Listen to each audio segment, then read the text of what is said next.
Greetings and welcome aboard the USS Shadowstar, my flagship, and to Deep Space Nine for this Star Trek Online Legendary Starship Stats Review.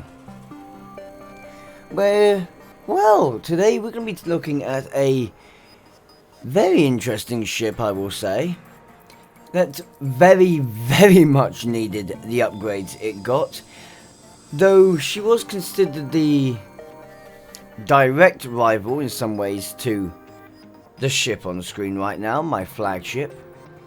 The Pathfinder class always had something kind of holding it back.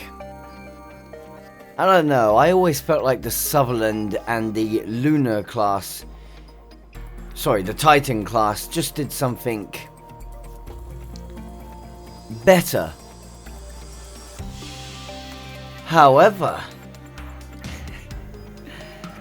that may be different here. Now, before I introduce you, can I please say a huge thank you to the people that have made this stats review possible. My donators, Negus, Dante Demonic, and Skyhawkings. My Patreons, Tribal Typhoon, TravisGames, Darkstars Order, Cross-Eyed Deplorable, and again, Skyhawkings. And finally, the Twitch subscribers, Tribal Typhoon once again, Miss Future Teach, Fox Plays Games, and Miss Future Teach, you get a second shout. I mean, just how many gifted subscriptions do you want to give away to people? Absolutely lovely person.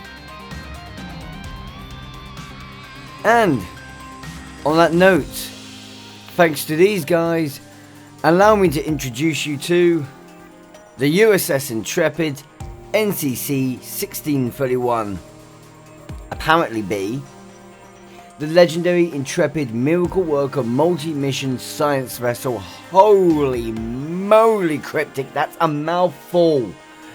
Please, Cryptic, dial it back. Oh wait, hang a sec, I could say the same advice to myself. On the same notes though, oh, we have got some things to look at today. So I just want to make it very clear right now that this stats review will work through a few separate phases. We'll take a look very quickly at what you can do to customize her. Then we will move on to, personally, what I consider the most important part of any stats review, the stats, consoles and traits, which is probably where this ship loses out a bit among the other legendaries of the 10 ship bundle. And then we'll take the ship in action, just to see what she can actually do. On that same note, well,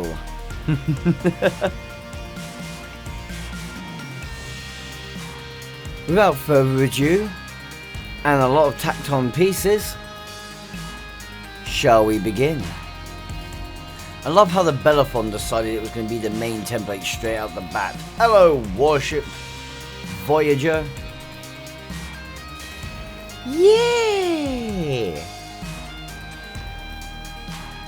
I did find it funny when they called it the Intrepid class again. Because, there's the Intrepid class. I'm surprised they didn't give this one its own little name.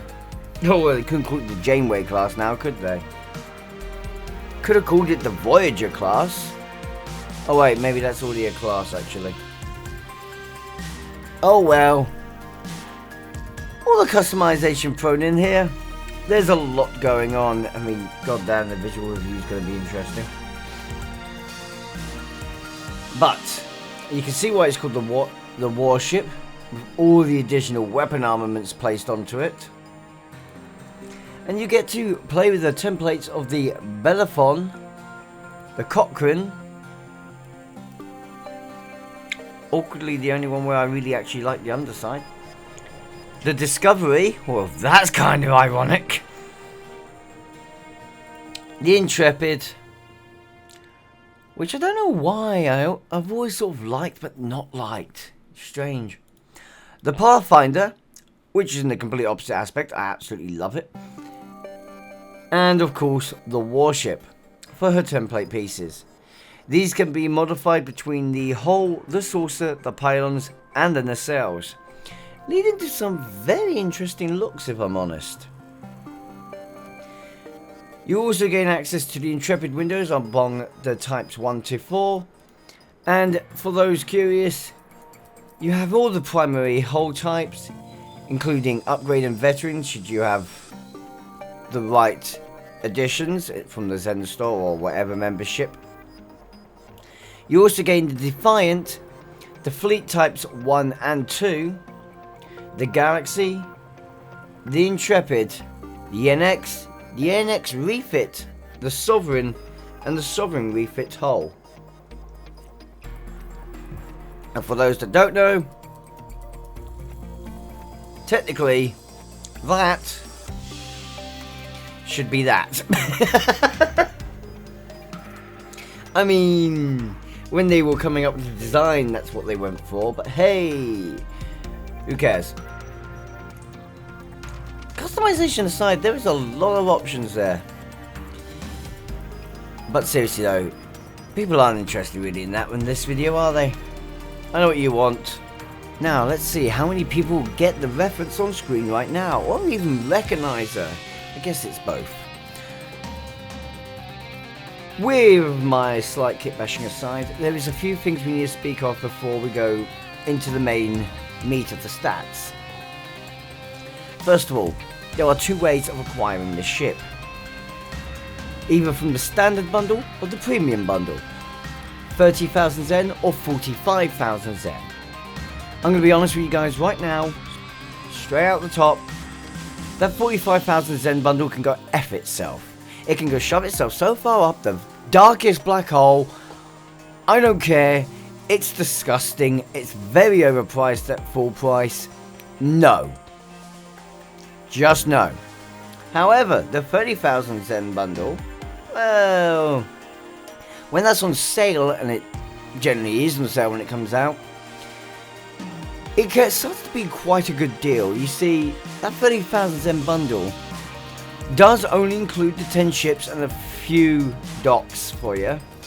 However, that in this version of the bundle is making each ship cost 3,000 Zen.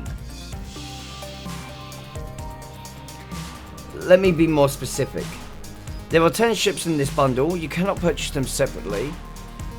Very, very much a disappointment that Cryptic needs to stop up their butts with and recognise that actually if they made all these ships individual, they'd probably end up selling them a lot easier. They could probably sell them all at 3,500 Zen if they wanted to. But these are fleet level ships in a bundle, 10 of them, 30,000 Zen, do that division. They're costing you 3,000 Zen each for a fleet level Zen ship. Some of these ships actually perform better than that.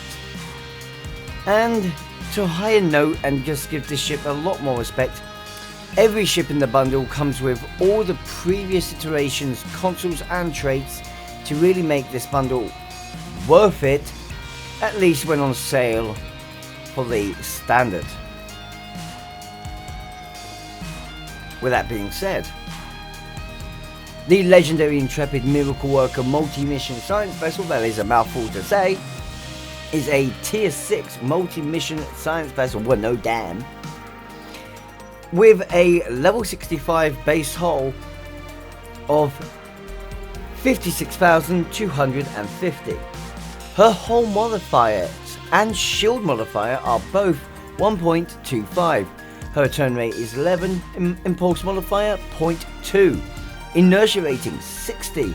Bonus power settings are +5 to weapons, engines and shields, with a +15 then going to auxiliary. She has 3 forward and 3 aft weapons as expected from a science vessel, and then happily the ability to equip dual cannons. Coming with the secondary deflector again, as science vessels should have. She has 3 device slots and the very useful auxiliary of a hangar bay. Nice little upgrade to her compared to her previous counterparts. This upgrade gets better as this means she has the carrier commands, sensor analysis, subsystem targeting, and innovation effects as a result of her Starship specialties. Her console layout is 2 tactical, 4 engineering, 5 science, and 1 universal. X upgrade this ship to get some real DPS potential, I guess. Her bridge officers are nice and impressive. 3 lieutenants, 1 lieutenant universal, 1 lieutenant science, and 1 lieutenant tactical. A single lieutenant commander, which is a lieutenant commander engineering with pilot specialization. And a single commander, which is a commander science with miracle worker specialization. Overall, this gives the ship a great deal of potential within set areas. So, and to answer a question, time to talk about exactly what the ship's potential is. The reason that I talk about it at this point is because, well, not very often the consoles and the traits are going to have a big major overhauling effect on what the ship is capable of. At least, in the long run, everyone's builds will vary. However, the base stats of the ship will never vary. Time to upgrade them though. With the right builds, you're going to get some very interesting ships. Very interesting capabilities out of this ship. Thanks to her hull and shield modifier, we're talking about a pretty impressive tank here. She can take a damn lot of damage and can formulate a very powerful regenerative tank. Might be a theme running with some of these legendary ships, but this ship can really take the punishment and keep going. I should hope so. What did the Voyager go through in the Delta Quadrant? To make things even better for you though, this ship is a beautiful support boat, able to wield any support specialization that you wish cleanly and fluidly, while simultaneously taking up a second role such as tanking or DPS to help with a more diverse field. And speaking of DPS, although she does have fundamentally a weak spot within tactical DPS, her science DPS potential is extraordinary, and she will definitely come back with some impressive stats should you focus on that kind of build. Overall, I am very happy with what we're seeing from her stats. So much so that well, my tests of her over on Tribble took a lot longer than expected. Huh. Something to be said, eh? Well, from that note, how about we go away from this end of her stats and now we can talk about the consoles and traits. I swear this is one of those ships that has mastered the Undershadow. But returning Aero Shuttle aside, ooh, and NX class, I saw you down there. Let's take a look at what this ship, well, consoles and traits can do. And let's be fair, there's a bit to look at here. Ooh, I forgot I got some of the build together already. Where do we begin on this ship? Well, first of all, I think it's a good idea to point out the hangar pet. Now, how this ship got better hangar pets on it than the Odyssey did, I will never know. But she's still got the Delta Flyers, which have phaser beams, microphoton torpedoes, and a tachyon beam. Strongly recommend upgrading those at your first possible convenience. Not entirely sure where my upgraded Delta Flyer has gone, but you can pick up these from the dilithium store very cheaply. And my word, you can get some very nice ones out of here. Having said that, I'm more of a frigate kind of guy, so having heavier fighters, I'm not going to complain about. But hey, wouldn't it have been funny to see the ability to equip the Castillo escorts to this ship? Just saying, just saying. Well, we won't be doing anything like that, so onto the consoles. Now the consoles, to me, they're in a bit of a weird position. They're handicapped, but not. The problem is, 2 of the consoles come from a level down. And that is a weakness for them, because without them being tier 6, they have no passive abilities. And as we saw on the Odyssey's pre-tier 6 consoles, these doesn't always stand up too well. So unfortunately, firstly, I'm going to refer to as a gimmicky console, is the ablative generator.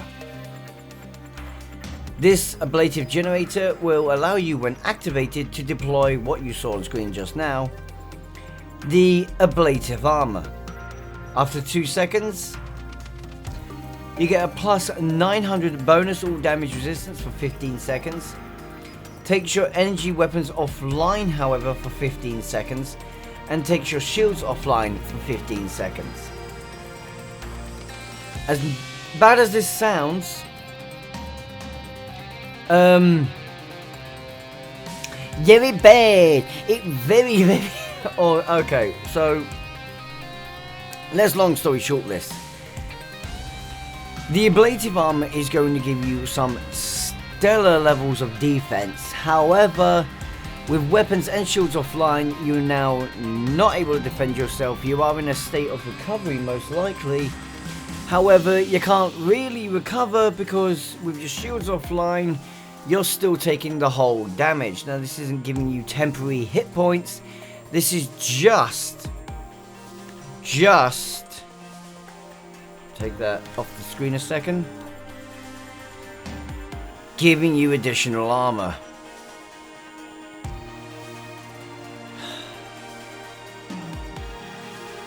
A few good hits from this while you're in this state and you're still going detonation mode. Sorry, it's just a fact. As a result, the ablative armor generator is probably, in my opinion, one of the worst consoles. I used to think it was actually good. Not anymore. Then we have the Nanodon Detonator. Nadion Detonator? I think it's supposed to be Nadion.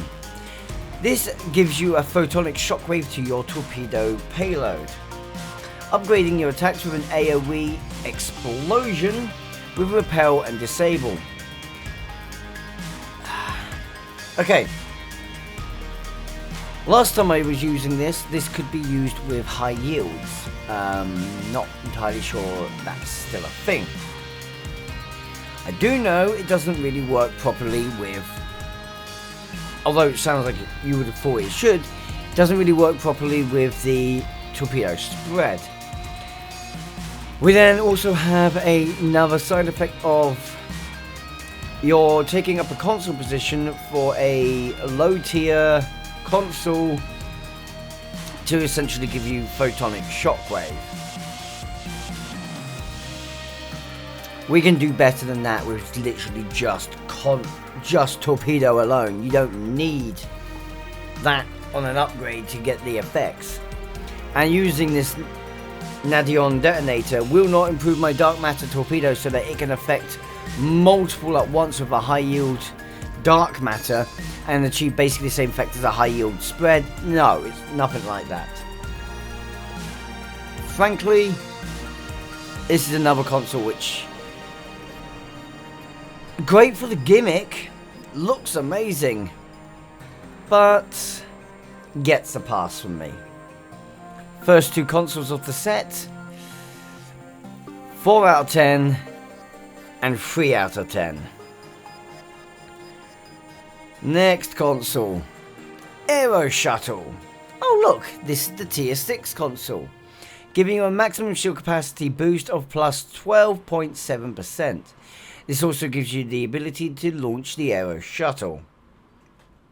The Aero Shuttle is a level 66 attack craft which is attached to the underside of the saucer. It is equipped with phaser beams and phaser dual beam banks, quantum torpedoes, tractor beam, beam overload, viral matrix and jamming sensors to give this pet some real firepower. In testing, I have found her to be similar in potential to the Castillos. She is superior to the Aquarius.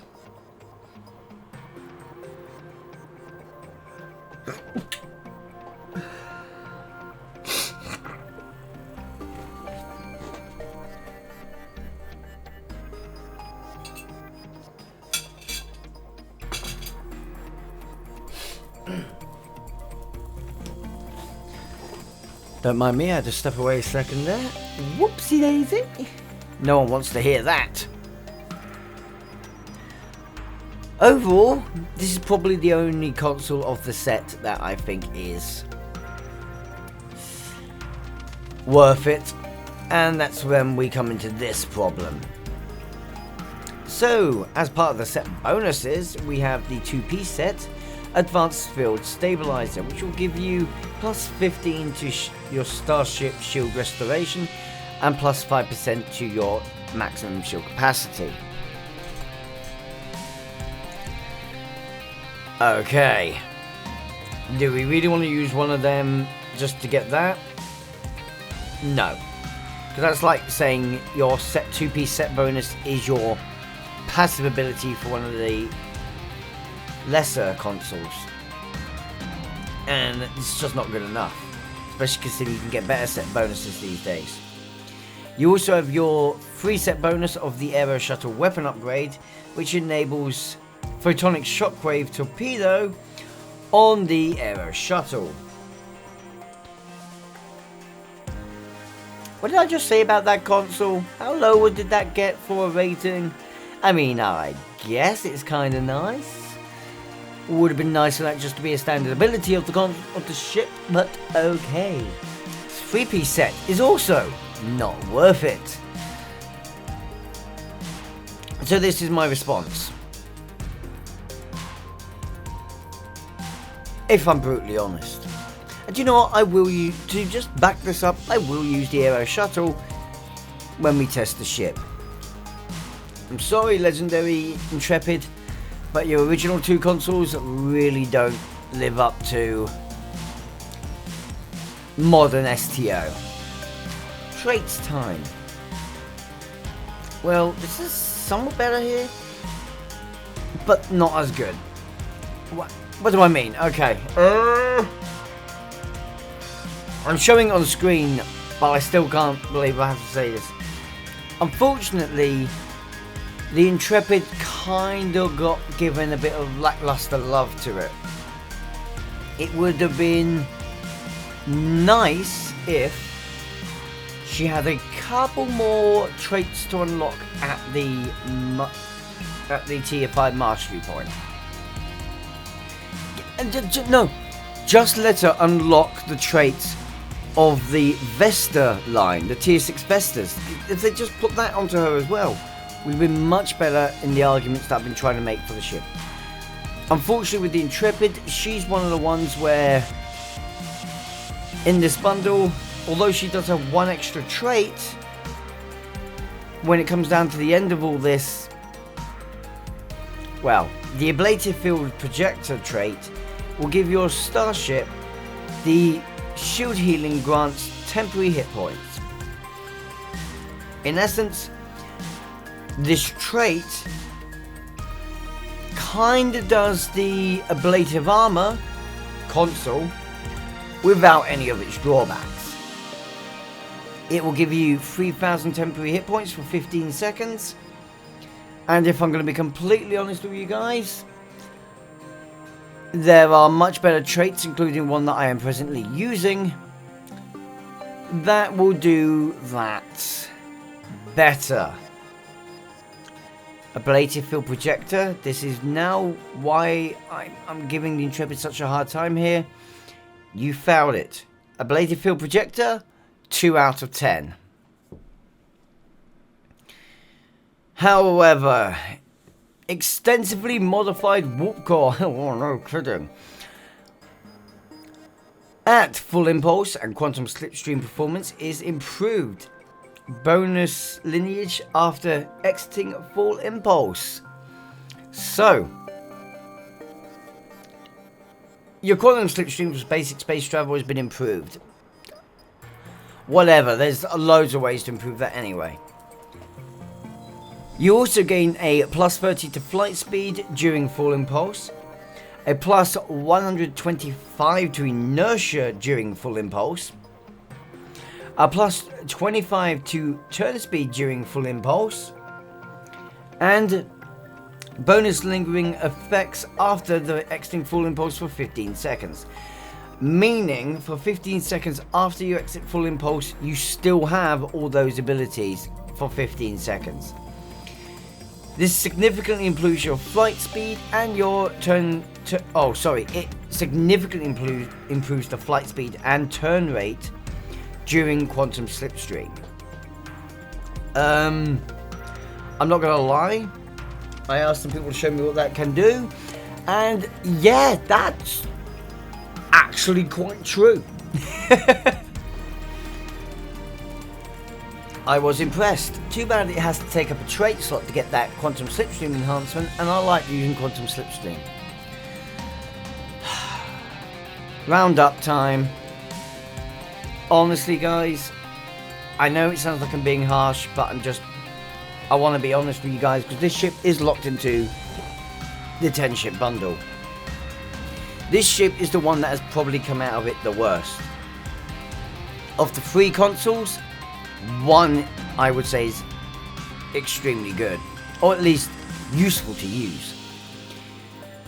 Of the traits, one is good / useful.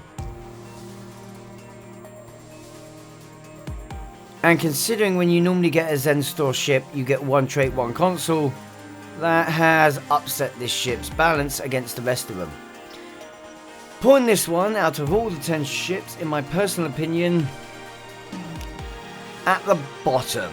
I'm not going to say exactly where of the bottom 3, but she's at the bottom. Sorry, Voyager. I give Voyager so much jip, don't I? Cryptic's not helping me out here. Having said that, time to give her some salvation. Let's take her into action, because it's not all bad news with this ship, and she has impressive combat potential. Her console and traits may be a letdown, but her stats, they are not. Let's go. Well, here we are, back to flying the Saru class kit bash, and I'm gonna have some fun. And that's some fun launching the aero shuttle and just let it do its thing. Go on, beat them up. I want to see how well you do, aero shuttle. Straight into the action.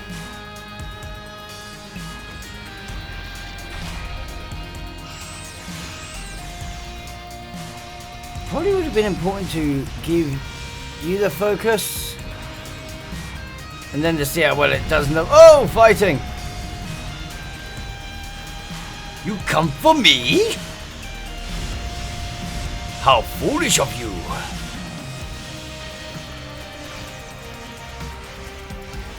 Well, that doesn't look good. Actually, might take back what I said about the Intrepid class. It didn't last long at all. It didn't even scathe him. Now, I'm sorry, this is how you do it.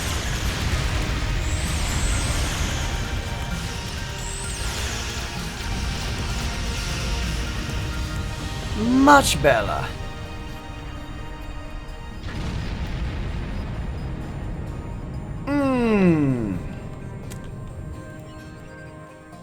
So, I would have hoped the shuttle could do a little bit more than it did just there, but I guess not. Turns out the shuttle is just as rubbish.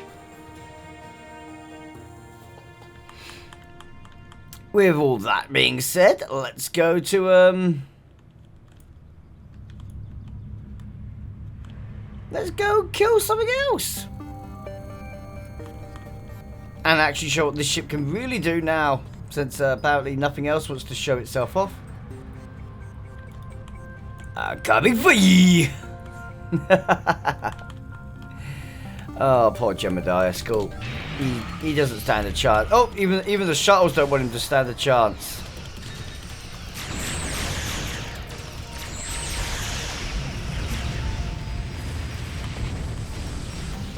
Go, Ned, go for the kill, Dom. It's not like he gets to have much higher chance of surviving this whole thing anyway.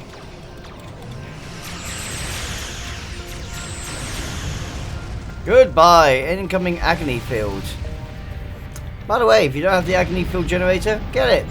Great for boosting face damage and for generating threats.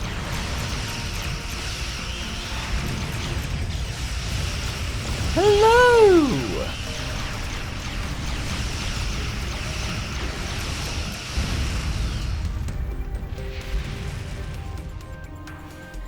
So, okay.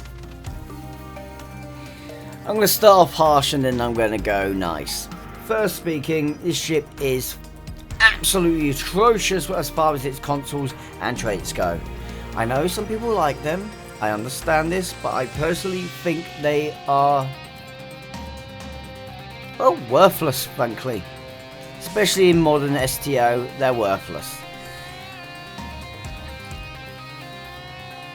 Give the less than tier 6 variant consoles an upgrade, or buff the traits a bit, and maybe they would have been worthwhile considering. But at the present state of things, they are, personally, they're just not worth it, even the consideration. There are loads of better options out there, absolutely loads, that are easy to obtain. You can equip up your ship and get much better builds just by ignoring those consoles and traits. And I know that's nasty to say to them, but that's just the way I view them. If I put them all together and score them in my head, the final score that the consoles and traits get from me is 4 out of 10. They get no better than that. They never will. If you've gone below average, you've gone into the unconsidered zone. Now, as far as her stats go, well, this is a whole nother story. I absolutely adore her stats wise. I think she's a great little ship. I think the hangar has given her that much needed advantage, or much needed upgrade that she needed. I honestly love flying the ship. I'm not a fan of the Intrepid's look. That's why the one I'm flying is my Saru class, a sort of kit bash between the Pathfinder, the Bellerophon, and the Intrepid strut. But that's just me. And looks is not everything, especially when it comes down to these stats. We're looking at a ship where, as far as tank goes, well, because of the major parts of her stats all being the same here, minus consoles, I would give her, honestly, 8 out of 10 as a tank, whole tank, 8.5 out of 10 as a shield tank, and as a regenerative tank I'd give her 9 out of 10. Overall tank score is 8.5 out of 10. As a support boat, this shit can have 7 science consoles. Let me just reiterate that. 7 science consoles. First of all, I should have taken that into account when I said the science tank. Sorry, shield tank. Because technically, rebreathed on shield tanking. Shield tanking gets 10 out of 10. So does regenerative tank. Tanking score 9 out of 10. Support vessel 9 out of 10. As a support vessel, she gets 9 out of 10 because that is very science-based, along with engineering. And, well, let's be frank, she's got that in spades. The pilot could give it a miss, but that miracle worker part just really gives her that extra edge. DPS. Well, tactical DPS. Honestly, I'm going to score her low. This is obvious. She gets 5 out of 10 as a tactical DPS. Not to besmirch the fact that she can have 4 tactical consoles equipped if you wanted to. It's just the fact that the best you're getting for bridge officers from her are 2 lieutenants. And the unfortunate factor of her being a 3-3 takes away from possible weapons output. Even though you can go for a full cannon build. Unfortunately, utilising a cannon build to its maximum efficiency with this ship is not possible because the limitations on the bridge officers. We really want to be having a lieutenant or lieutenant commander tactical to utilise cannons effectively. So, away from that factor, science DPS wise, again, she's going to get it nice and where she wants to be. I will very happily give her 8.5 out of 10 as a science DPS vessel. So, overall DPS score for her is 7 out of 10. Let's give her credit. She does quite well in the stats department, even with a major weak spot. Overall score for her, I think I'll play fair and give her 8 out of 10. I want to give her higher, but since it's so heavily science orientated to get to where she is, 8 out of 10 is the highest I'm going to give her. I would have scored her higher if she had that little bit higher engineering potential. Just a tiny bit higher. I know that sounds insane to say with this ship because, yeah, you could have 6 engineering on her. But that tiny bit higher engineering potential, and I would literally be calling this the immortal machine. So with that being said, guys, what's your thoughts on her? Do you like her? Do you dislike her? Is she one of the ones which you are putting forward for a serious consideration for getting the bundle? I, for one, did include her as serious consideration for getting the bundle. Stats and traits and consoles aside, her stats are just extremely good. She's a great second to the Glen in some ways, and honestly, I quite enjoy flying her. With that being said, guys, thank you for watching to the very end of this video. I look forward to seeing the comment section below to see what you guys think of her and what your guys' feedback on her is. Also, feedback on the video. Come on, criticise me if you wish. It's fine, as long as it's constructive. And can I say a huge thank you to my patrons, my donators, my Twitch subscribers, the people that have helped make this video happen. If you guys wish to join them, the links are in the description, though I would like to mention that Patreon will soon be cancelled out and replaced with YouTube membership.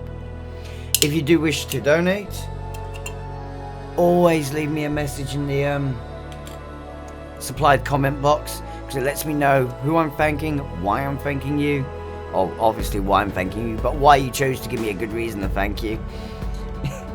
And it means the world, because it's helping this channel achieve its dream. My god, I'm actually making steps towards that. Guys, again, thank you for watching. It's time to disembark. If you wish to join the crew of the Shadow Star, then make sure you hit that notification bell and subscribe to the channel so you keep up to date on all its future missions.